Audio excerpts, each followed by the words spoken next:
জনতাক ৰামঠগন মিছা প্ৰতিশ্ৰুতি দিয়াৰ অভিযোগ লামডিঙত। লামডিং পৌৰ এলেকাৰ ২ নং ৱাৰ্ডৰ সুভাষ পল্লীৰ জনসাধাৰণৰ অভিযোগ সেই অঞ্চলৰ কোনো ধৰণৰ সুবিধা দিয়া হোৱা নাই। অলপ বৰষুণৰ ফলত নলাৰ পানী ঘৰৰ ভিতৰত প্ৰৱেশ কৰে আৰু ৰাস্তাৰ উপৰিও নদী সদৃশ পৰিৱেশলৈ ৰূপান্তৰিত হয়। বৰষুণ দিলে স্থানীয় ৰাইজৰ টোপনি নাইকিয়া হৈ পৰে। ৰাইজৰ ওচৰত ভোট ভিক্ষা কৰিবলৈ আহে, কিন্তু কোনো ধৰণৰ ব্যৱস্থা গ্ৰহণ নকৰে। অকল প্ৰতিশ্ৰুতি দিয়াতহে ২ নং ৱাৰ্ডৰ প্ৰতিনিধিৰ মাষ্টাৰ স্থানীয় ৰাইজৰ অভিযোগ। পৌৰসভাৰ অধীনত নলাৰ পানীৰ সমস্যা আজিৰ পৰা নহয় বহুদিন ধৰি অৱগত কৰাৰ পিছতো কোনো ধৰণৰ কাণসাৰ নাই ২ নং ৱাৰ্ডৰ প্ৰতিনিধিৰ।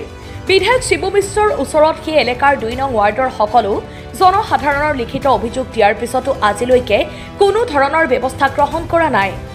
লামডিং বিধায়কৰ শিবু মিশ্ৰৰ ঘৰৰ পৰা প্ৰায় ১ কিলোমিটাৰ আৰু সম দূৰত্বত ৱাৰ্ডৰ প্ৰতিনিধিৰ ঘৰৰ দূৰত্বত থকা পৌৰ এলেকাৰ এনে অৱস্থা। লামডিঙৰ পৌৰ এলেকাৰ প্ৰতি কিমান সচেতন বিভাগীয় কৰ্তৃপক্ষই ইয়াৰ প্ৰতিচ্ছবি উদঙাইছে।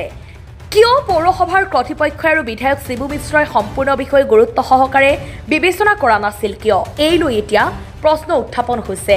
আমার এই এলাকার মানুষজন বহুত দিগদার হয়ে থাকে, আর এই কণমানি শিশু সব পড়াশোনা টিউশন যাব সেইটো মানে পড়ি যায়। আৰু কি কৰে আমিও পঢ়িছোঁ, হ্যাঁ ২-৩ দিন পঢ়িছোঁ। কি কৰিম, মোৰ ছোৱালীটো অফিচৰ পৰা আহিলে মোৰ যাব লাগে, তাইও পঢ়ি যায়, ময়ো পঢ়িম। এই এনেকৈ বনশ্ৰী তাক মই কমপ্লেইন কৰিছোঁ, মই ফেচবুকত দিছোঁ। এইটো মই ভাবিছোঁ এইটো CM পৰ্টেলত, এইটো MP পৰ্টেল মানে প্ৰাইম মিনিষ্টাৰ পৰ্টেলত দিম বুলি ভাবিছোঁ। হ্যাঁ তেওঁ কেনেকুৱা ৰেচপন্স নকৰে, আৰু এনেকৈ চলিছে।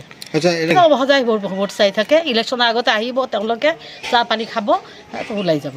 বহুত দিগদাৰ। আৰে নেশ্যনেল স্কুলৰ ল'ৰা ছোৱালী, কলেজৰ ল'ৰা ছোৱালী, মই তাৰ লগত লগ পাম, তেওঁ কয় আণ্টি এই ৰাস্তাটো বহুত ডিষ্টাৰ্ব হৈ আছে। হে সেইটো ঠিক নকৰে, কি কৰিম। দিব বুলি আহিলে ইলেকশ্যনৰ আগতে আহে ভোট চোট মানে চাবলৈ আহে, তাৰপিছত কৈ থাকে যে মই জিকিলে নালাটো ভালকৈ বনাই দিম। এইটো ৩ নম্বৰ ৱাৰ্ড ৪ নম্বৰ ৱাৰ্ডৰ ৱাৰ্ড কমিশ্যন, ২ আৰু ৪ নম্বৰ ৱাৰ্ডৰ ৱাৰ্ড কমিশ্যনাৰ আহে। কোন কোন আছে ২ নম্বৰ ৱাৰ্ডৰ প্ৰতিনিধি? কোন? বনশ্ৰী দাস। আৰু ৪ নম্বৰ অকল ভাল নামটো? বিবেক দে। তেখেতে আহি উপস্থিত হৈছিলে নে আপোনালোকৰ যিটো অসুবিধাৰ সন্মুখীন? যেতিয়া পানী হৈ থাকে তেতিয়াতো কোনো লোকেই নাই ইয়াতে। আপোনাৰ লিখিত মেম'ৰেণ্ডাম কাক দিছিলে? শিবু মিশ্ৰক দিছিলে। এবাৰ MLA আহি চাইছিলে নে বাৰু? MLA চাইছিলে, আহে নাই, কোনো মানুহ অহা নাই ইয়াতে।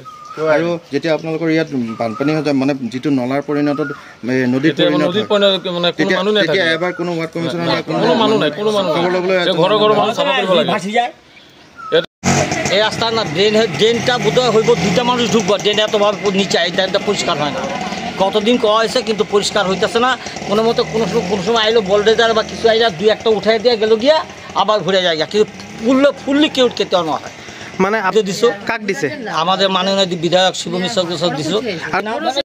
Bureau report, Suhana live.